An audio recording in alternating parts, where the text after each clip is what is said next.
dadas las reglas del juego, vamos a empezar el juego.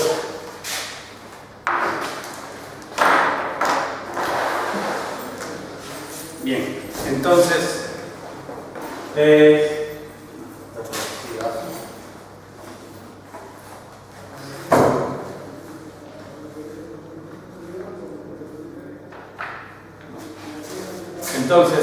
lo que vamos a hablar hoy, vamos a comenzar un nuevo tema, el antepenúltimo del curso. ¿Ok? Entonces, en este tema se llama, tiene el críptico nombre de análisis de varianza de un factor, pero es una extensión de lo que exactamente vimos en el tema anterior. El principal punto del tema anterior fue la comparación de pares de media, de muestras dependientes o variadas o totalmente independientes. Lo que vamos a hablar hoy es bajo ese crítico nombre de análisis de varianza, es la comparación de más de un par de medias, de más de dos medias poblacionales.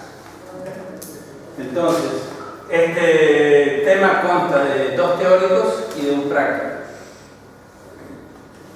Entonces, lo primero para motivar el asunto de lo que quiero hablar es el problema de la comparación de más de dos pares de medias. Hay un problema que se presenta, que es el problema de la significancia estadística del conjunto de comparaciones que no hacen. Lo quiero explicar, que es la razón fundamental que llevó a uno de los genios de la estadística del siglo XX, que se llamaba Ronald Fisher, un inglés matemático en realidad. Él estudió astronomía y luego se dedicó a la matemática y específicamente a la estadística, donde se convirtió en uno de los gigantes de la estadística, de la historia de la estadística, y en particular el fundador de todo lo que nosotros hoy llamamos el diseño de experimentos. Entonces, el análisis de varianza puede ser entendido, y así lo vamos a explicar, como un método de partición de variación. Entonces, quiero darle las bases mínimas para poder entender eso, porque eso tiene una relación con el test estadístico que uno hace. ¿Okay? Es muy sencillo esto, no es complicado, para nada es complicado. Entonces, entendámoslo bien. Y después, el output estadístico que uno tiene se llama una tabla de análisis de varianza. La terminología es críptica en este momento. Nadie, en su sano juicio, en el momento en que están ustedes, puede entender que esto puede llegar a tener una relación con la comparación de medias.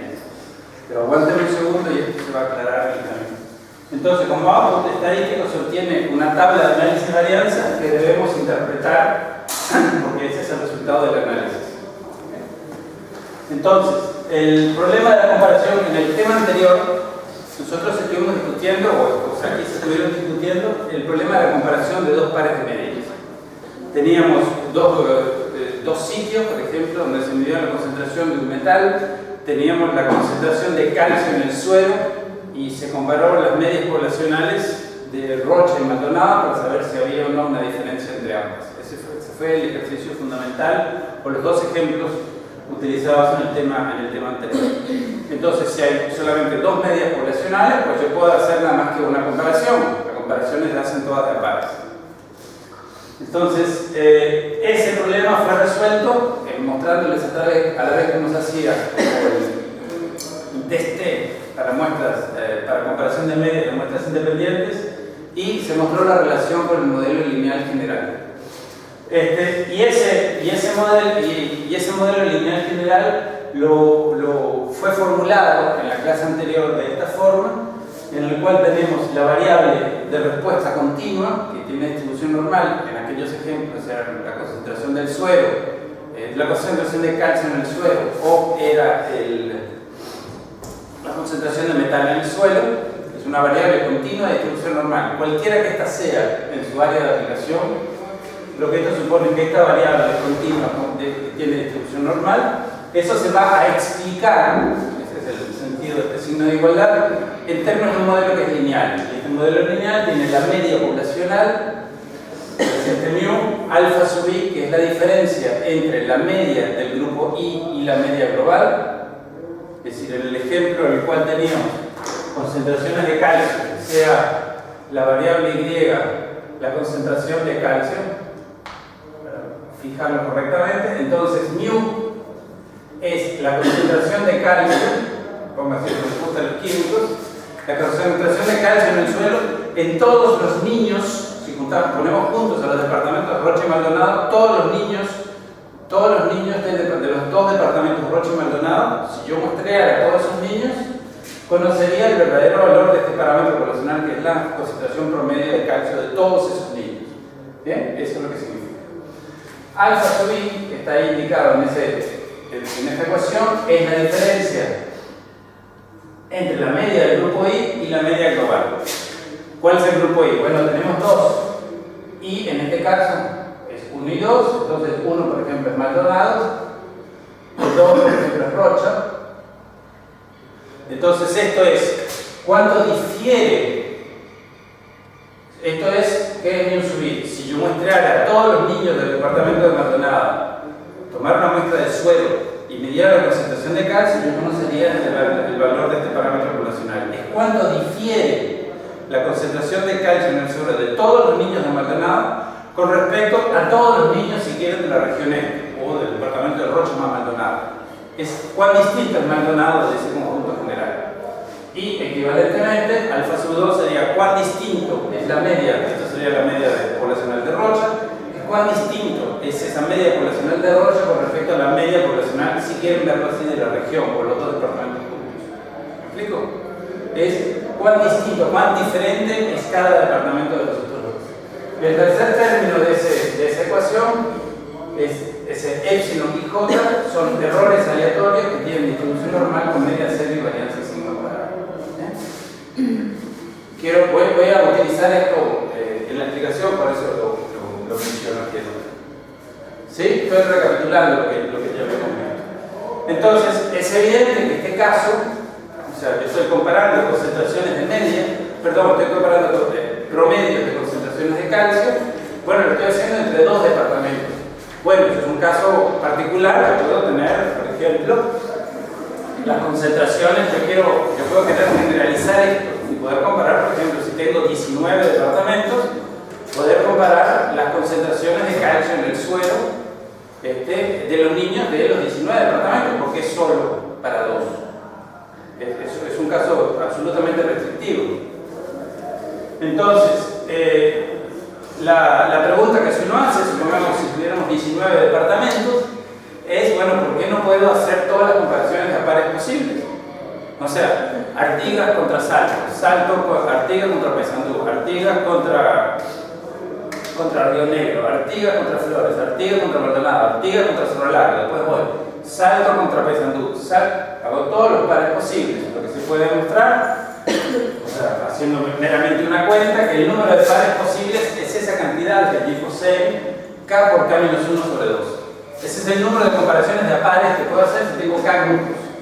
Si tuviera, o si tengo 19 departamentos, podría hacer 171 test para comparar las medias de las concentraciones de calcio o cualquier otra variable de pares.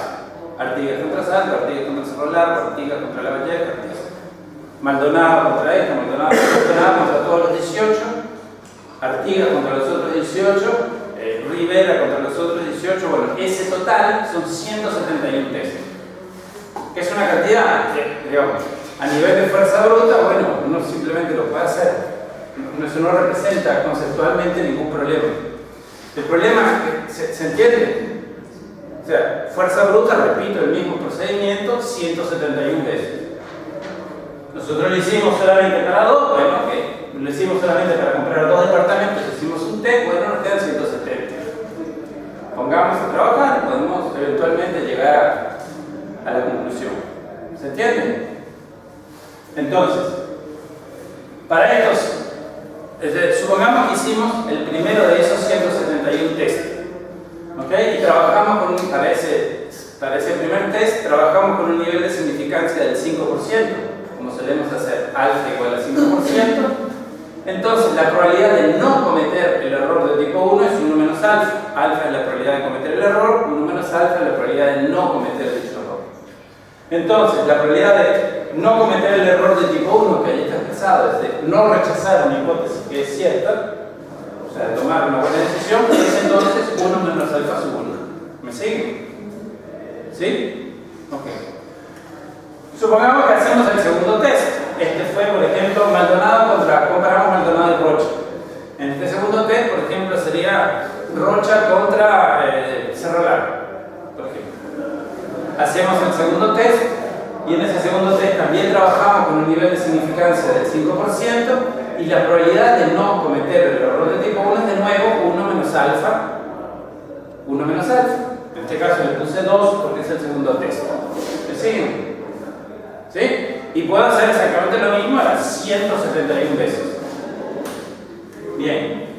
Si los 171 test que voy a hacer fueran mutuamente independientes, ¿okay?, la probabilidad de no cometer error de tipo 1 en cada uno de ellos es el producto de 1 menos alfa a la 171. ¿Por qué?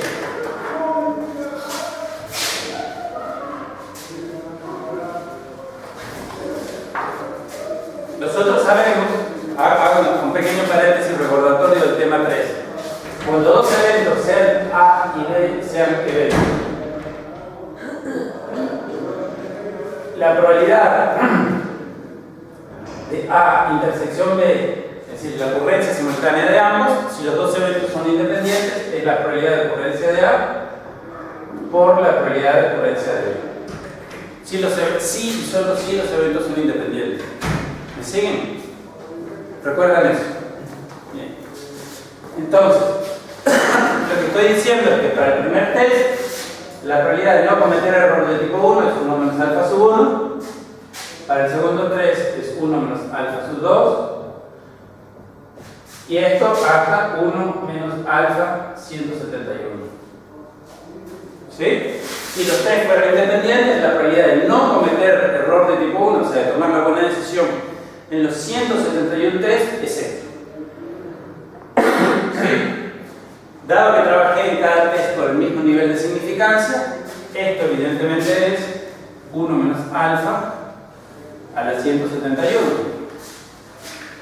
¿Sí? ¿Se entiende cómo llegué hasta ahí? ¿Sí o no? Sí. Bien, gracias. Entonces, yo utilicé, haciendo estos 171 test, yo utilicé un alfa del 5%, un nivel de significancia del 5% en cada test. ¿Ok? Entonces, lo que voy a calcular ahora es mi nivel de significancia. Esta es la probabilidad, vamos a escribir, probabilidad de no cometer error de tipo 1. ¿Bien?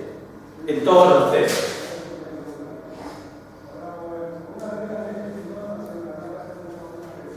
En todos los 171 tests. ¿Sí? Entonces, lo que voy a hacer ahora es calcular la probabilidad global de cometer el error de tipo 1 en los 171 tests, que es 1 menos esto. O sea, en otras palabras, 1 menos alfa a la 171 es la probabilidad, esto que está aquí, es la probabilidad global de cometer errores de tipo 1, o sea, mi nivel de significancia, en los 171 comparaciones independientes. ¿Se entiende cómo llegaste ahí? Bien. Entonces, si para cada test yo trabajé con un alfa del 5%, ¿okay? Para cada una de las comparaciones de pares, Artigas contra Maldonado, Artigas contra Cerro Largo, Artigas contra Maldonado, en cada una de ellas yo trabajé con un nivel de significancia del 5%. Y yo hice 171 comparaciones de pares. Mi nivel de significancia global,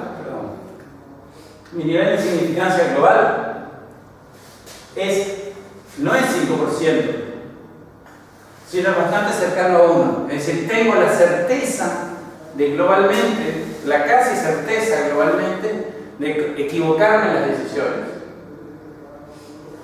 En alguna de las decisiones. ¿Se entiende? Ese es mi problema. Entonces tengo que conseguir un método que impida hacer este tipo de error, ese aumento vertiginoso de la significancia estadística cuando hago muchas comparaciones. Entonces, el mensaje está aquí. Si bien en cada test Supongamos que comparamos el ingreso familiar o la concentración de calcio. Poco importa cuál es la variable de respuesta. En cada test el nivel de significancia fue del 5%. En la globalidad de los test mutuamente independientes, el nivel de significancia global fue de 0,9998. Bien distinto de lo que yo creía. ¿Se entiende? Entonces tengo que conseguir un procedimiento alternativo. Y la razón, y esta es la razón principal por la cual no se deben realizar una enorme cantidad de test de comparación de a pares cuando no tienen muchos grupos para comparar. Y el análisis de varianza esencialmente lo que hace, como voy a explicar en un segundo, el análisis de varianza resuelve este problema y lo resuelve de la siguiente forma. Primero hace una comparación global. Dice, la primera pregunta que responde es, hay dos pares, hay alguno de los departamentos que tenga concentración media de calcio distinta de todos los demás. Hay al menos uno que tenga una comparación de una concentración de calcio o un ingreso familiar distinto de los demás. ¿Sí o no? Si la respuesta es no, no se hace más nada. Si la respuesta es sí, entonces uno empieza a buscar entre cuáles. ¿Bien? Entonces, el problema fundamental que resuelve el análisis de varianza, y es lo que quiero explicar en un segundo, esta es la motivación nada más para eso, es resolver esta inflación, este aumento vertiginoso de la significancia estadística cuando uno hace muchísimas comparaciones de pares. ¿Bien? Eso es lo que trata de resolver el análisis de varianza. Entonces, el análisis de varianza se llama de una vía en inglés. De una vía o de un factor, el de una vía porque en inglés eso responde al nombre de One Way Analysis of Variance. One Way es traducido desafortunadamente creo como una vía. Ahora voy a explicar.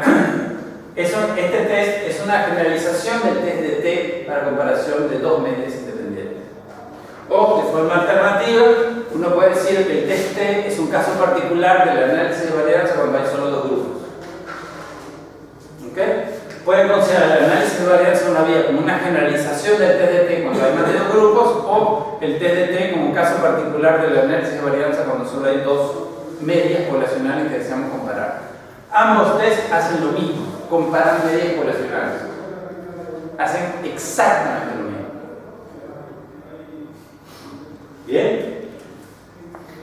Entonces, ¿qué es lo que estoy diciendo aquí? Entonces, las hipótesis estadísticas del análisis de varianza son estas. La hipótesis nula es que todas las medias poblacionales, y tengo más de dos, todas las medias poblacionales son iguales. Todas las medias poblacionales son iguales. Es decir, no hay diferencias en las medias poblacionales de cualquiera que sea mi variable de respuesta. La hipótesis alternativa es que hay al menos una de todas esas medias que es distinta de las demás. Al menos una. Si hay al menos una, obviamente esta hipótesis nula es falsa, entonces tenemos que buscar cuál es diferente de todas las demás. Al menos una, pueden haber más de una, pero al menos una. Y estas ideas, les decía, fue creada por este hombre, Ronald Fisher, un matemático particularmente importante y fuerte en sus contribuciones a la estadística. El hombre además tenía un estilo, él sufría de miopía grandísima a comienzos del siglo XX, entonces sus padres lo tuvieron que sacar de la escuela. Lo tuvieron que sacar de la escuela porque no veía el desarrollo, y él desarrolló problemas de socialización, porque se volvió muy retraído. Y le pusieron un tutor particular para que le diera clases. Pasó los exámenes que tenía que pasar, entró a la universidad y él hizo estudios de astronomía y después trabajó en matemáticas. Y el hombre desarrolló por esa personalidad particular que se cree asociada a su discapacidad, que era lo que era, una miopía aguda. Ustedes saben, la gente que tiene miopía aguda, yo conozco gente que no es capaz de levantarse de la cama y llegar al interruptor de luz, ¿no? Ese tipo de miopía. Entonces Fisher desarrolló un método de escritura particularmente críptico. Los libros de él y los papers de él son particularmente difíciles de leer, porque cosas que para él eran evidentes en su cabeza, él simplemente no las mostraba, no decía cómo llegaba hasta ahí. Él es además casi tan importante como lo que hizo en estadística, uno de los padres de la genética de poblaciones. Genética de poblaciones, entre otras cosas, la responsable de la selección de las variedades de los cultivos que permitió en la segunda mitad del siglo XX el aumento de los rendimientos, que es lo que permitió alimentar a la humanidad, nada menos. Él es uno de los padres fundadores de ese tipo de procedimientos de genética que se emplean hasta hoy en día. Entonces, las hipótesis poblacionales son estas, y el análisis de varianza parte de del postulado de que la variable de respuesta continua depende, los valores de dicha variable de respuesta son función de una variable explicativa categórica y de una rho aleatoria. ¿Okay? Eso no tengo que explicar porque no se entiende.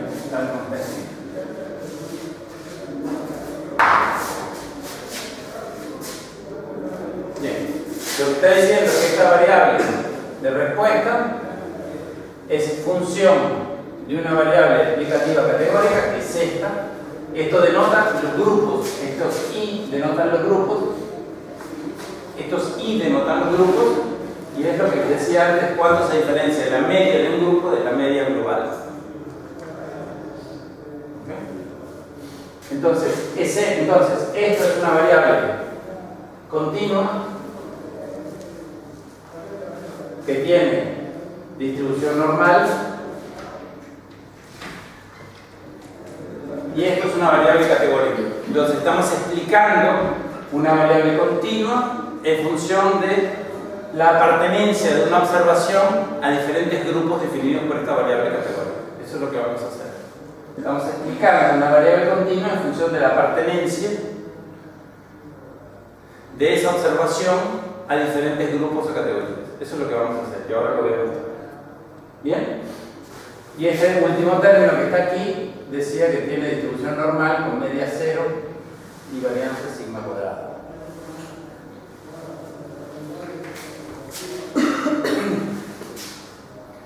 Entonces, vamos a hacer un ejemplo para entender este asunto. ¿Okay? Ejemplo relacionado, inventado por supuesto. El ejemplo está relacionado con una de las cosas en las cuales trabajó Fisher y realmente para las cuales desarrolló el análisis de varianza. Él trabajó después de graduarse en una estación de horticultura, que aún no existe en Inglaterra, y en la estación de horticultura el gran problema era la selección de variedades. Es decir, cómo se seleccionar las variedades que tenían propiedades deseables, en este caso, rendimientos mejores. Variedades de cultivos, de verdad. Entonces, supongamos la variedad de un cultivo, supongamos la variedad del cultivo es trigo, y ese cultivo tiene, el rendimiento de ese cultivo tiene una distribución normal con una dada media y una dada varianza. ¿Okay? Y lo que se desea es comparar el rendimiento. Ustedes saben que es el peso, o sea, el peso de la cosecha, en kilogramos son toneladas, prácticamente son toneladas si hablamos de cultivos agrícolas, por hectárea. ¿Okay? El trigo, por ejemplo, es del orden de, no sé, 7 u 8 toneladas por hectárea dependiendo del suelo. ¿Bien?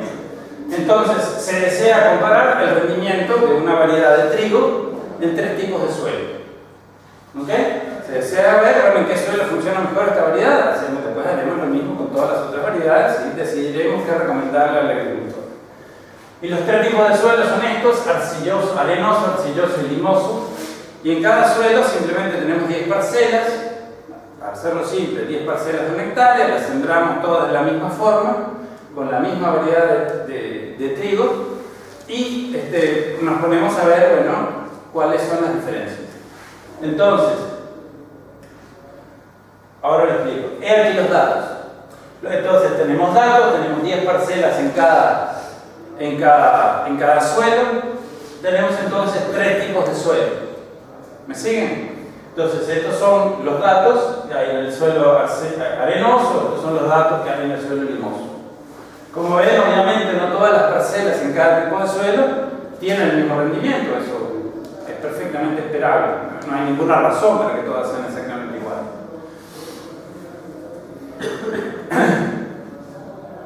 Entonces, esta notación Y y J, entonces simplemente denota, el I denota el tipo de suelo, entonces Entonces tenemos tres tipos de suelo. Entonces I va, en esta lógica, I va del 1 al 3 y J va del 1 al 10, es el número de réplicas en cada tipo de suelo. Yo qué sé, Y3, Y1, 8 es la variedad, es el rendimiento en la parcela 8 del tipo de suelo 1. Ok, dicen esto.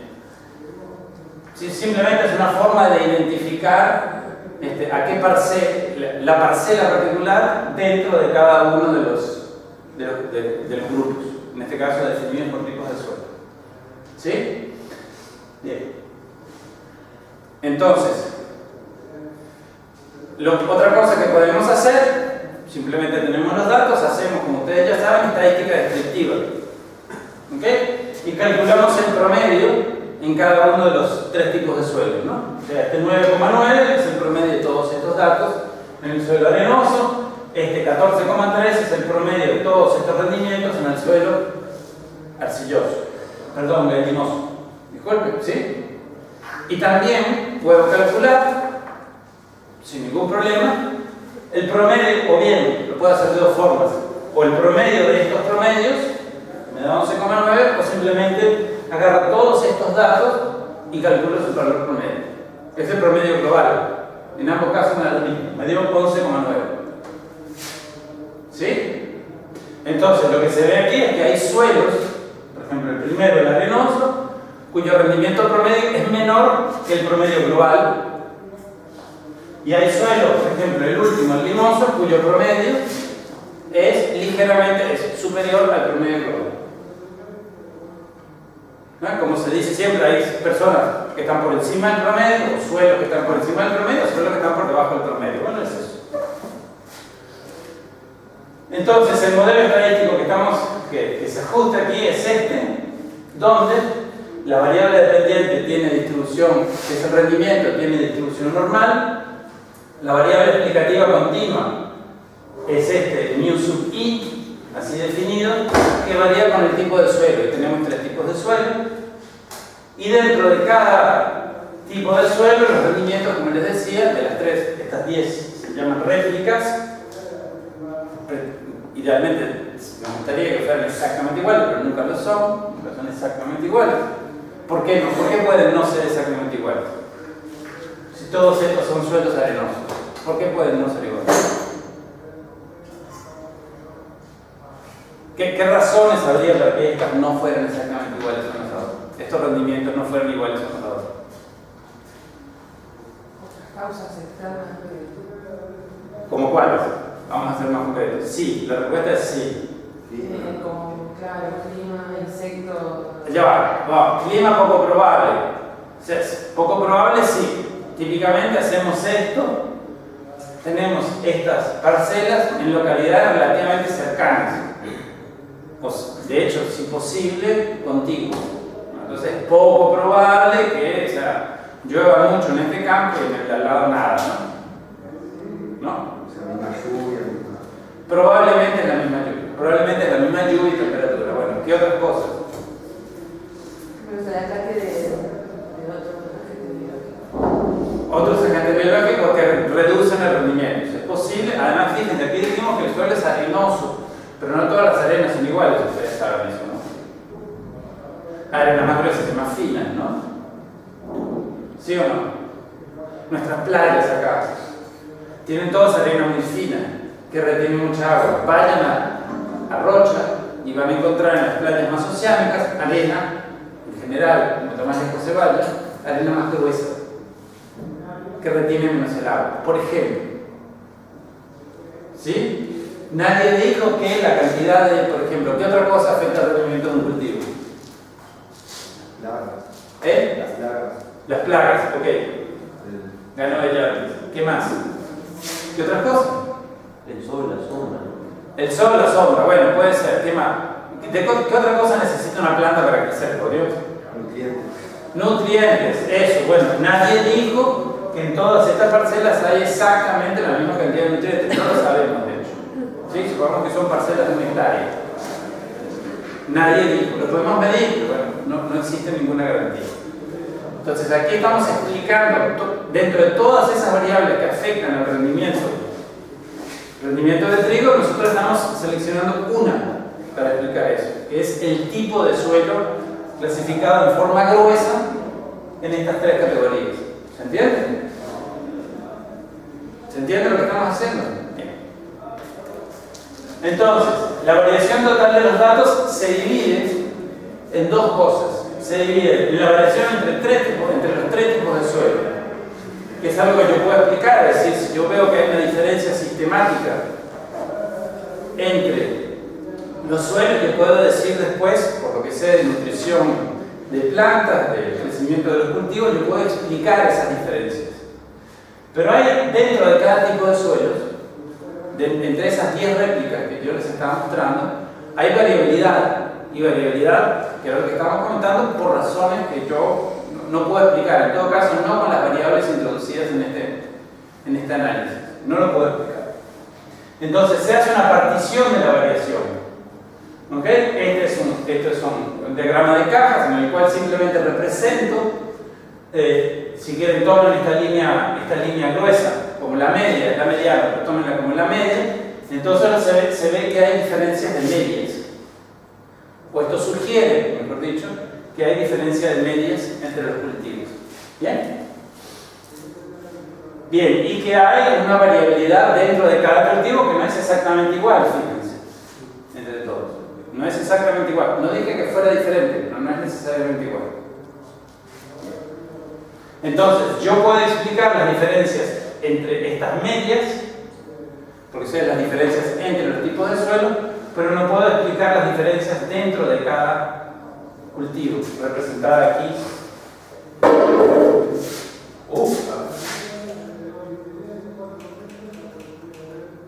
Representada aquí por esta variabilidad, o sea, por esta variabilidad dentro de la caja. Esto que está aquí yo no lo puedo explicar. ¿Por qué son diferentes las parcelas?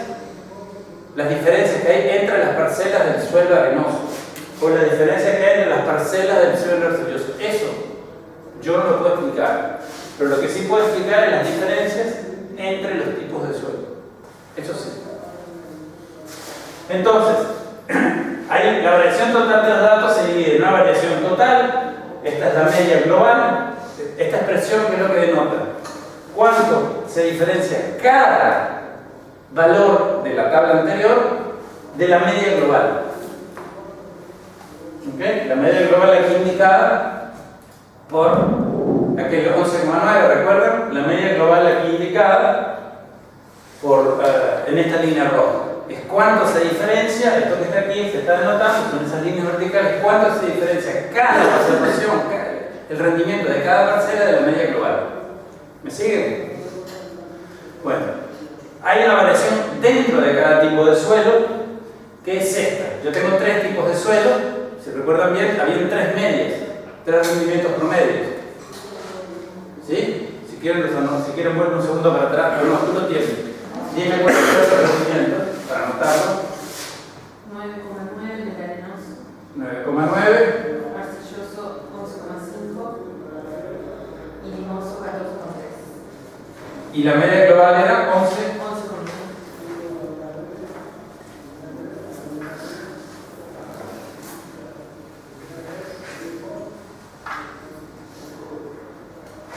¿Okay?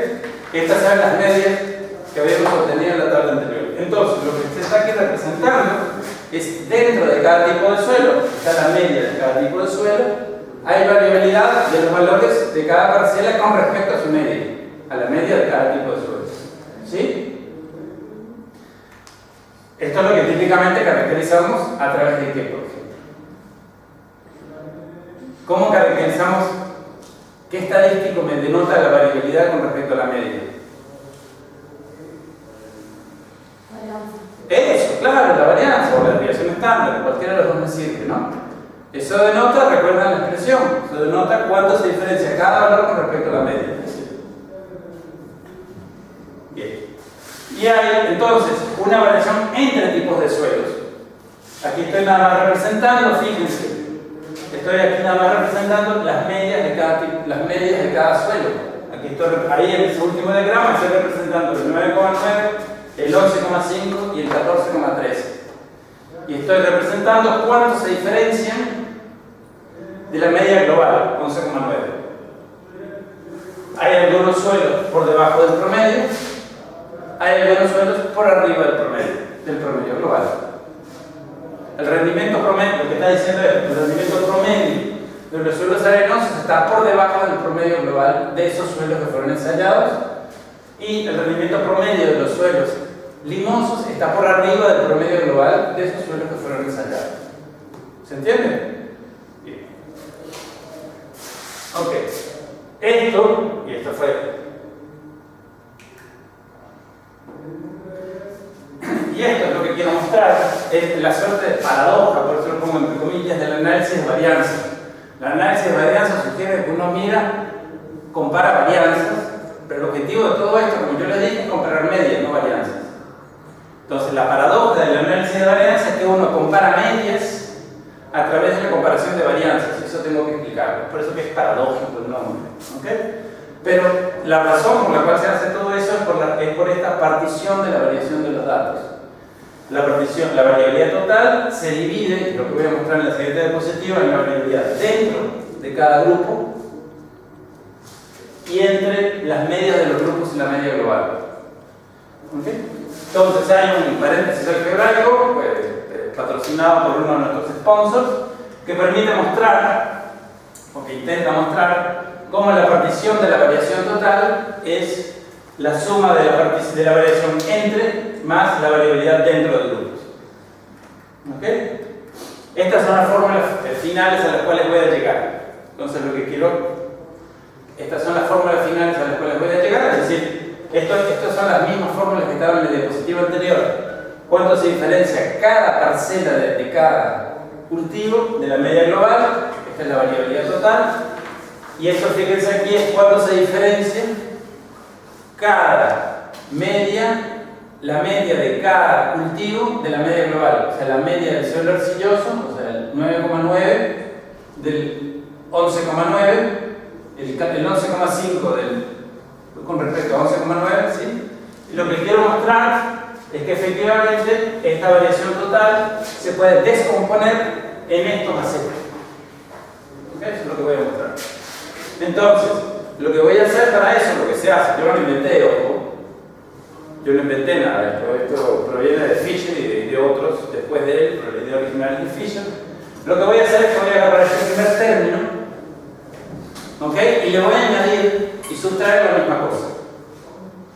Si yo dentro de este paréntesis añado y sustraigo la misma cosa, pues no hice nada en el fondo, ¿no?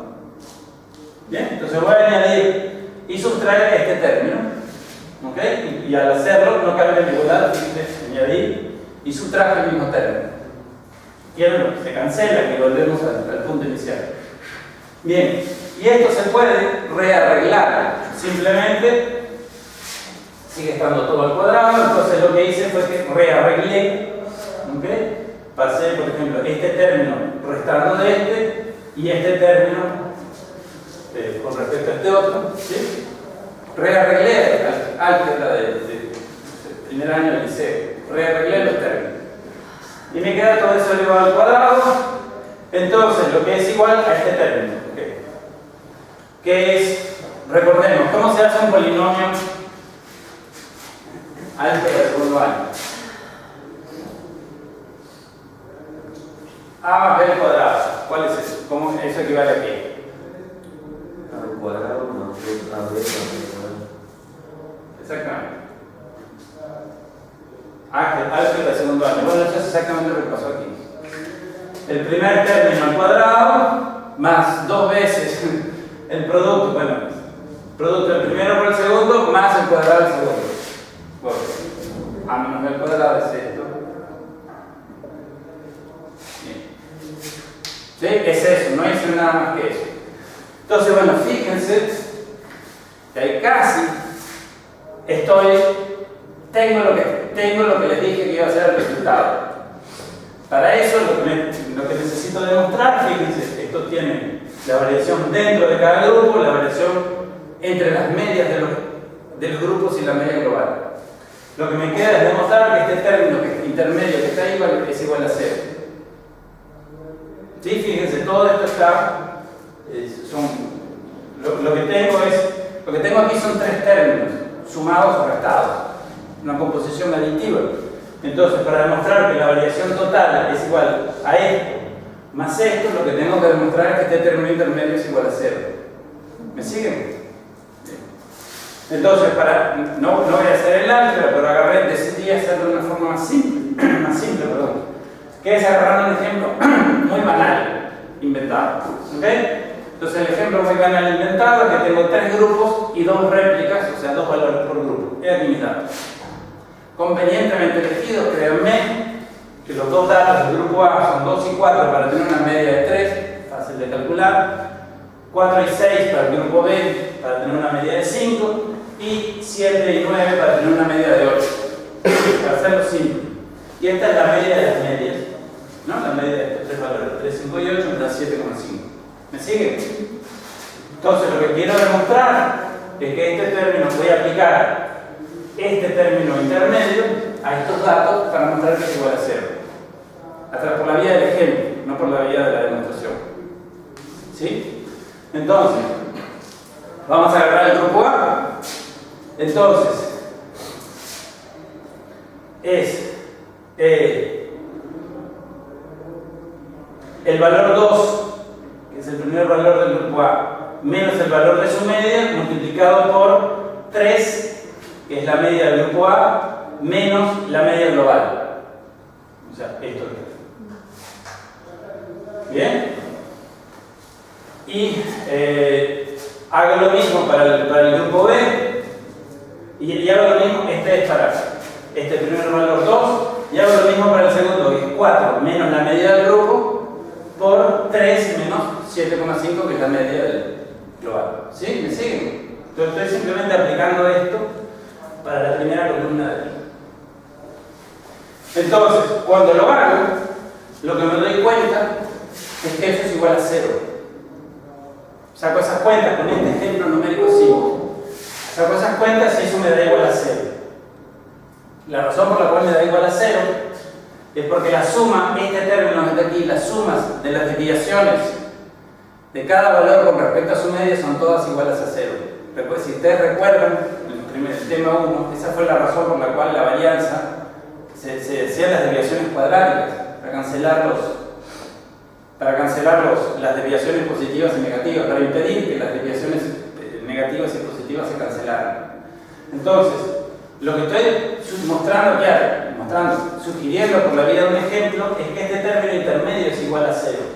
Si ese término intermedio es igual a 0, por ende, la variabilidad total, que se denota en esto, esta es la suma de cuadrados, en inglés sum of squares of y, la suma de cuadrados de la variable de respuesta, la variabilidad total es igual a la variabilidad entre, o variabilidad que se puede llamar del error, y a la variabilidad dentro, o variabilidad que se llama del error, más la variabilidad entre, o variabilidad explicada. ¿Okay? Es igual a esto, en otras palabras, es igual a este término más este otro. Lo que hice en este paréntesis es mostrar a través de un ejemplo que este término intermedio es 0 y por ende lo de arriba se cumple. ¿Bien? Ok, ya llego exactamente a donde vamos a ir, que es la comparación. Entonces, el análisis de varianza lo que hace, formalmente lo que hace es que compara las varianzas de dos fuentes de variación, de esas dos fuentes de variación que les mencioné, en las cuales mostramos que se dividen los datos. Entonces, a partir de esas sumas de cuadrados, se calculan estas cosas que se llaman medias cuadráticas. ¿Ok? Vamos a... Déjenme volver atrás de nuevo al tema 1.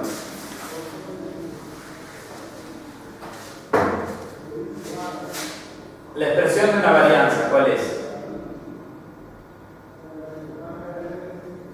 La expresión de la varianza es esto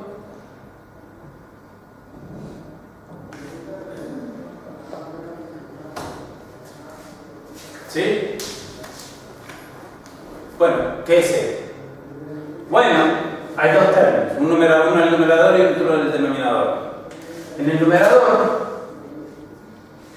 Solo que ¿qué es lo que tenemos? Son la suma de las desviaciones cuadráticas entre cada valor y su media. ¿No? Supongamos que tenemos los valores, no sé,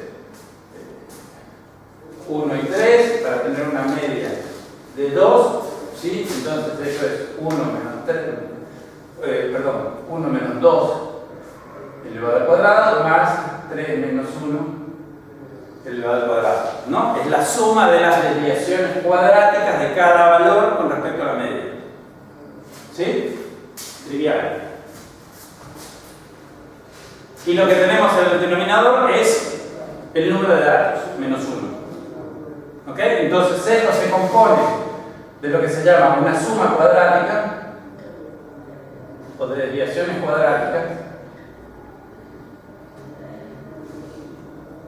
sobre n menos 1. ¿Sí? Eso es lo que es una varianza. Bueno, fin del paréntesis del tema 1.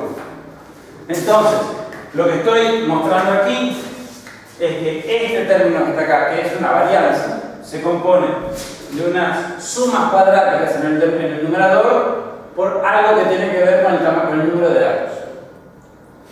¿Me siguen? En total analogía con esto. Lo que estoy diciendo aquí es que esto se compone de una suma de desviaciones cuadráticas dividido por algo que tiene que ver en este caso con el número de grupos, cada es el número de grupos. En total, de nuevo, analogía con esto. ¿Sí? ¿Me siguen? Esa es la analogía. Okay. Entonces, estas medias cuadráticas se pueden mostrar, y ahí eso es la parte genial del asunto de Fisher, que son estimadores de varianzas. Es decir, se calcula que esto se lee, la esperanza de estas medias cuadráticas del error es igual a sigma cuadrado. ¿Ok? Y la esperanza de esto es igual a sigma cuadrado, y sigma cuadrado es la varianza de los errores aleatorios que estaba mencionando antes. Y la esperanza, el valor esperado, promedio, teóricamente esperado, de las medias cuadradas de este término, que miren lo que dice, este término nos denota aquí cuánto difiere cada rendimiento, el promedio de cada rendimiento de trigo del rendimiento global. Es la media, ahora nos borré los valores, de cada rendimiento de trigo con respecto al rendimiento global. ¿Sí?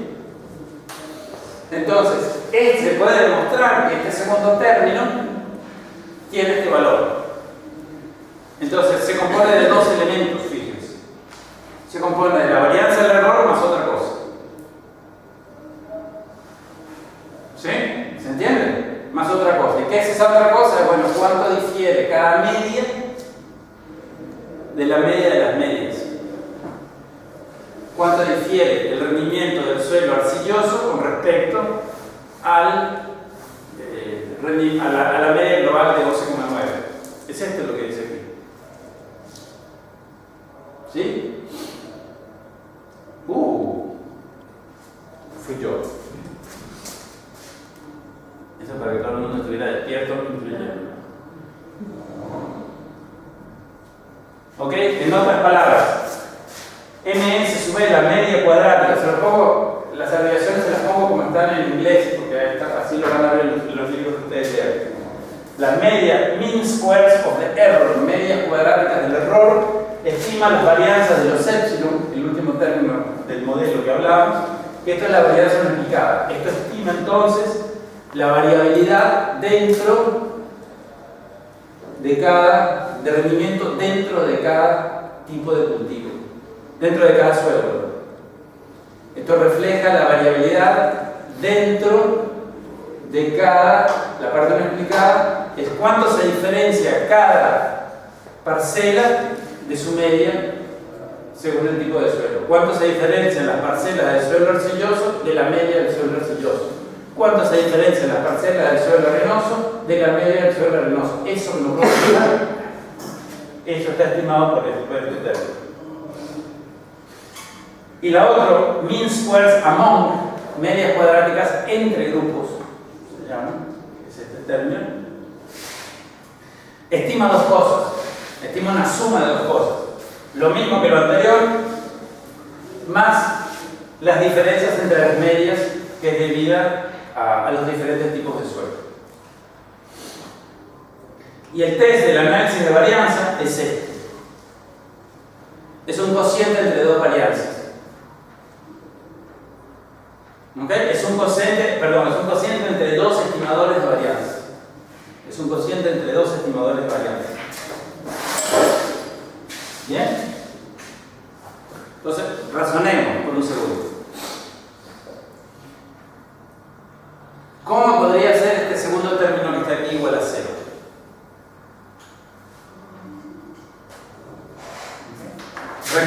Ayúdame de nuevo. Recuérdame los rendimientos. Promedio. 9,9. 11,5 y 14,3. ¿Y la media global era? 11,9.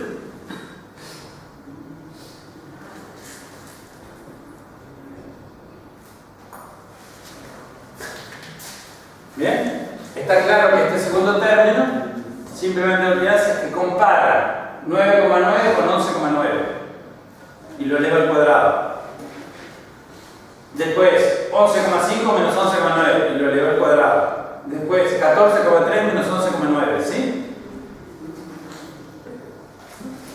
Imaginemos por un segundo, imaginemos, no es verdad, no es lo que nos dicen los datos, pero imaginemos que el rendimiento promedio del suelo arenoso fue de 12 toneladas por hectárea, del suelo arcilloso fue de 12 toneladas por hectárea y del suelo limoso de 12 toneladas por hectárea. 12, 12 y 12. ¿Cuánto vale la media global? Y 12, claro. ¿Sí? 12, 12 y 12. Entonces, o sea, no hay diferencias entre el rendimiento promedio del suelo arenoso comparado con el limoso, comparado con el arcilloso. No hay diferencias. 12, 12 y 12 en este caso es ficticio. Entonces, este segundo término en ese caso, ¿cuánto vale? 0. Entonces, cuando no hay diferencias de medias, este segundo término que aquí vale 0. ¿Ok? Y si este segundo término vale 0, ¿cuánto vale este cociente? 1. Ok. ¿Y si ¿se entiende por qué? Si este segundo término vale 0, el cociente entre esto y esto, pues obviamente vale 1. F0 vale 1. Si, por el contrario, como en nuestro caso real, hay diferencias entre las medias, y estas medias por ende difieren de la media global, entonces, ¿cuánto vale este cociente? Siguiendo la misma lógica, ¿es mayor o menor que 1?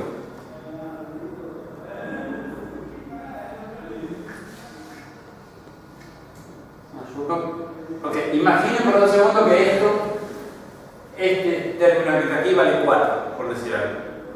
Esto vale 4 y esto vale 4 más algo. ¿Sí? Estamos de acuerdo que esto es positivo, ¿no? Es la suma de desviaciones al cuadrado, solo puede ser positivo. Entonces, si esto vale 4, esto vale 4,5, por decir algo, ¿sí? El cociente entre 4,5 y 4, ¿cuánto vale? ¿Es mayor o menor que 1?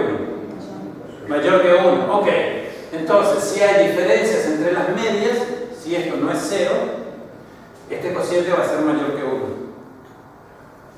¿Se entiende? ¿Sí o no? Bien. Ese es el corazón del asunto.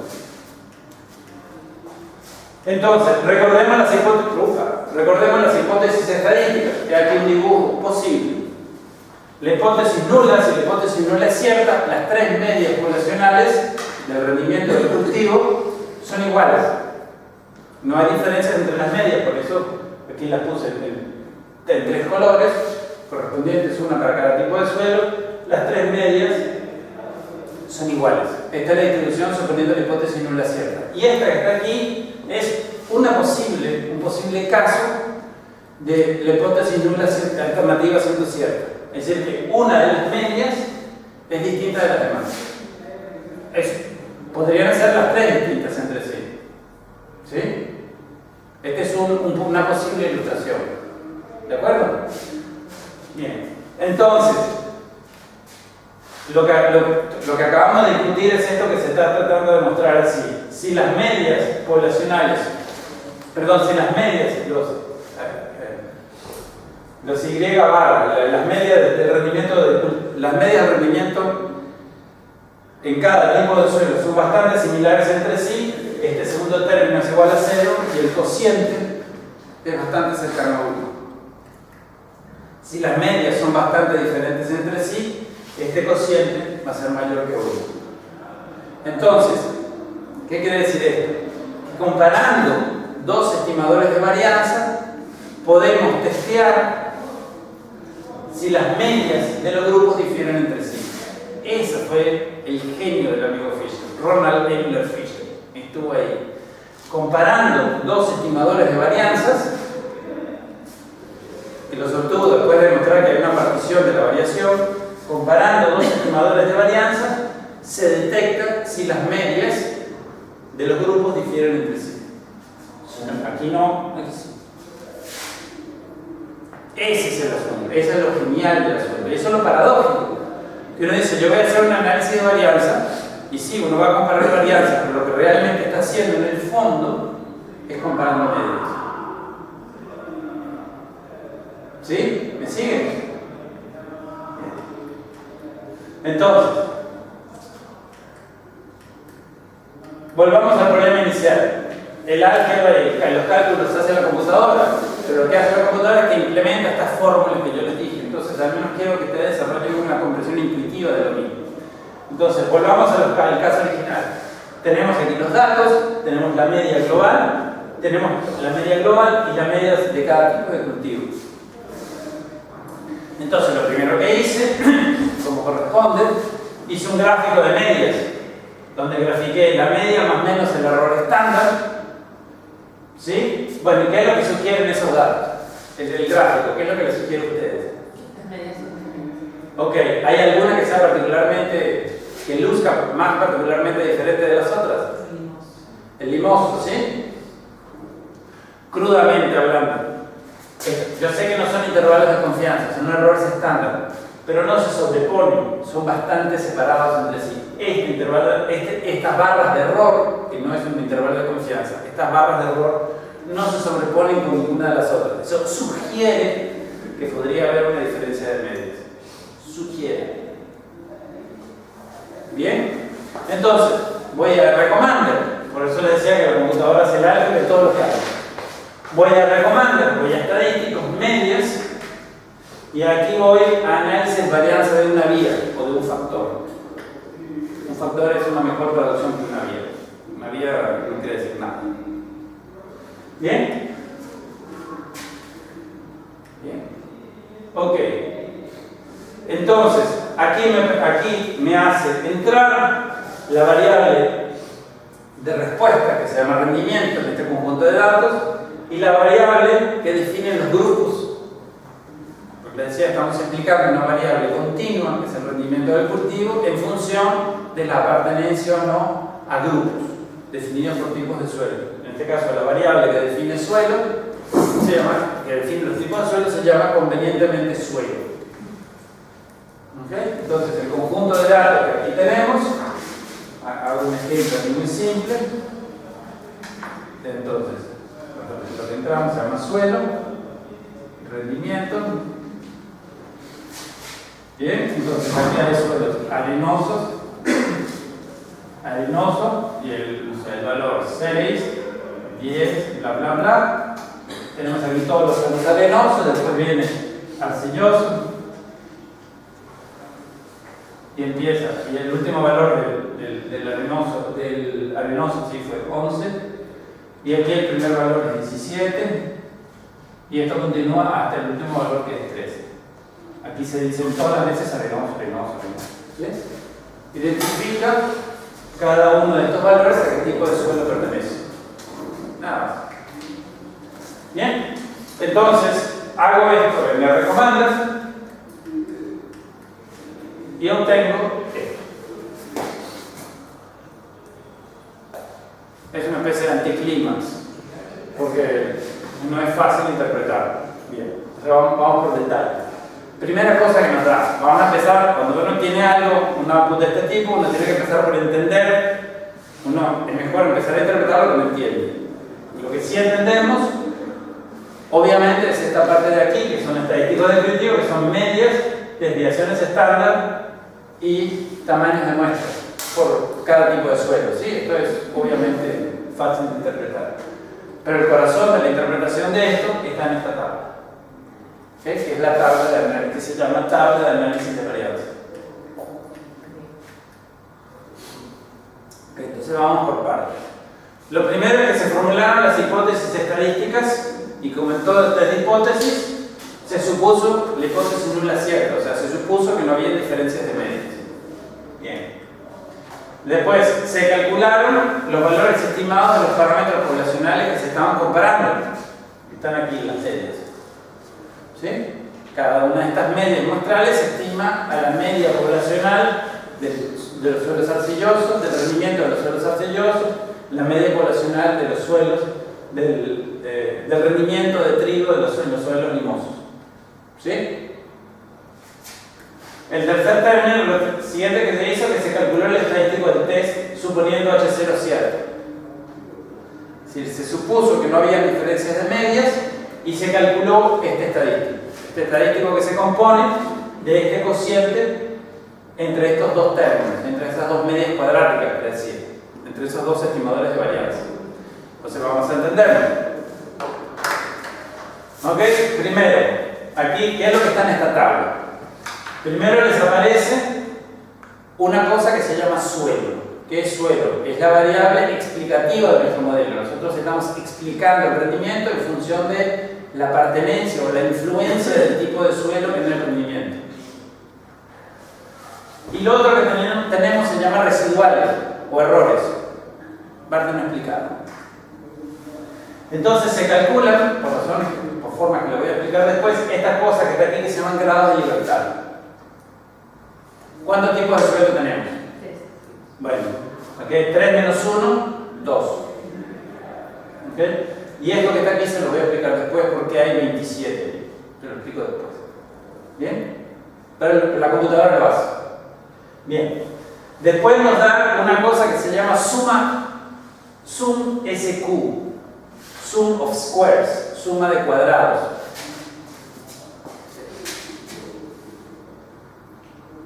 Entonces, estas sumas de cuadrados, voy a hacer la primera.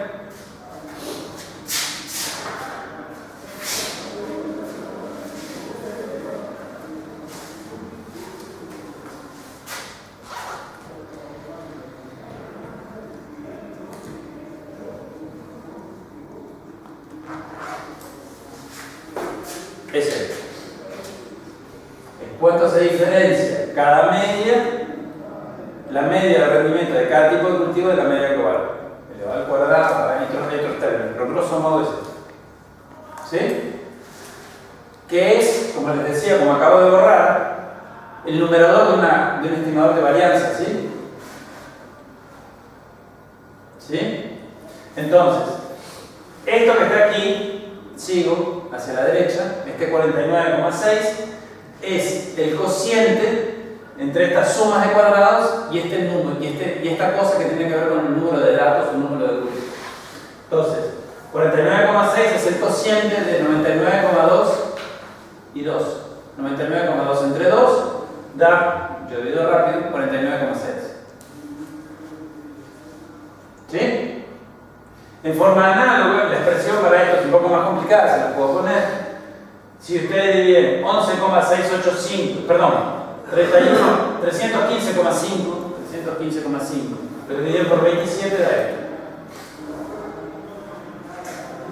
¿Ok? Entonces, lo que importa aquí son estas medias cuadráticas, que son esos estimadores de varianza a los cuales hacía ilusión antes. ¿Me siguen? Y el F0 es simplemente el cociente entre estas dos cosas, entre estas dos medias cuadráticas, que es el estadístico del análisis de varianza. El estadístico del análisis de varianza.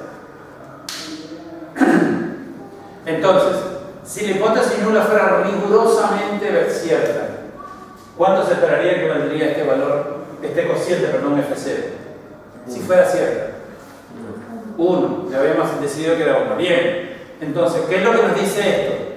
Que la varianza, este estimador de la varianza que está en el numerador es 4,24 veces mayor o 424% mayor que el que está en el denominador. 4 veces más, 4,24 veces más. Mucho más bajo. Bien. Ok.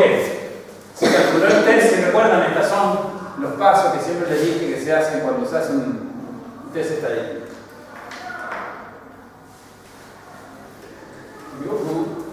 Ok, y luego se compara este estadístico F0 con un valor crítico suponiendo la hipótesis nula cierta. Y eso, aquí está la distribución F, dibujada en R comando, como ustedes saben. Para hacer este dibujo de la distribución F tuve que entrar grados de libertad del numerador y grados de libertad del numerador. ¿De qué numerador y de qué denominador? Bueno, ¿cómo calculé el valor F0?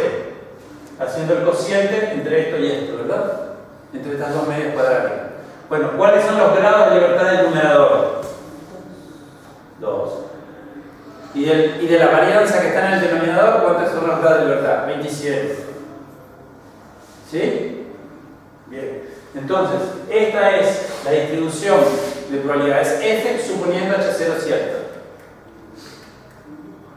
Y mi regla de decisión es que voy a rechazar esa distribución para valores extremos de ese estadístico. Es decir, voy a rechazarlo cuando F0 sea mayor que un valor crítico, que va a estar en la cola de esta distribución. ¿Okay? Ahora vamos a ver cómo se calcula. ¿Sí? Hacia aquí. ¿Se entiende por qué voy a rechazar para valores altos de F? ¿Quién me explica por qué voy a rechazar para valores altos de F?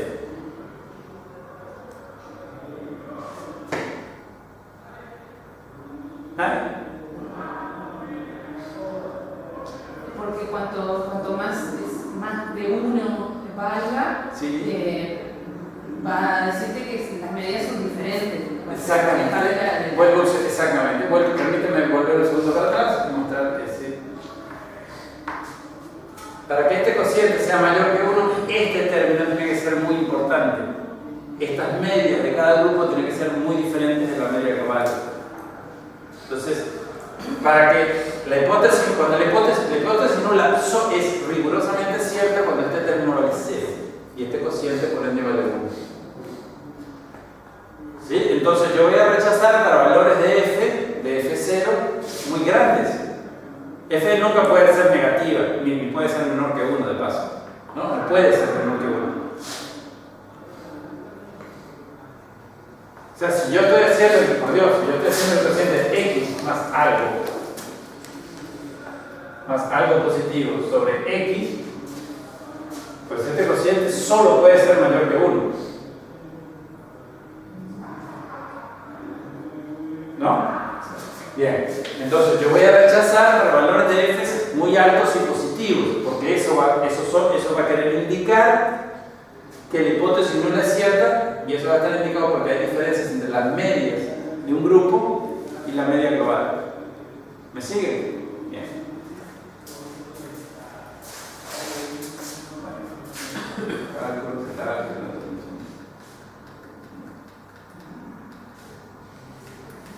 Entonces, aquí está entonces lo que voy a hacer es que voy a calcular ese valor crítico, un cuantiente de la distribución F, como siempre, para lo cual tengo que elijo mi nivel de significancia, mis grados de libertad, y me da que ese valor crítico vale 3,35. ¿Ok? Este valor 3,35 deja a su derecha el 5% de la distribución de probabilidades suponiendo la hipótesis nula cierta. Y hacia su izquierda, por ende, el 95% de dicha distribución.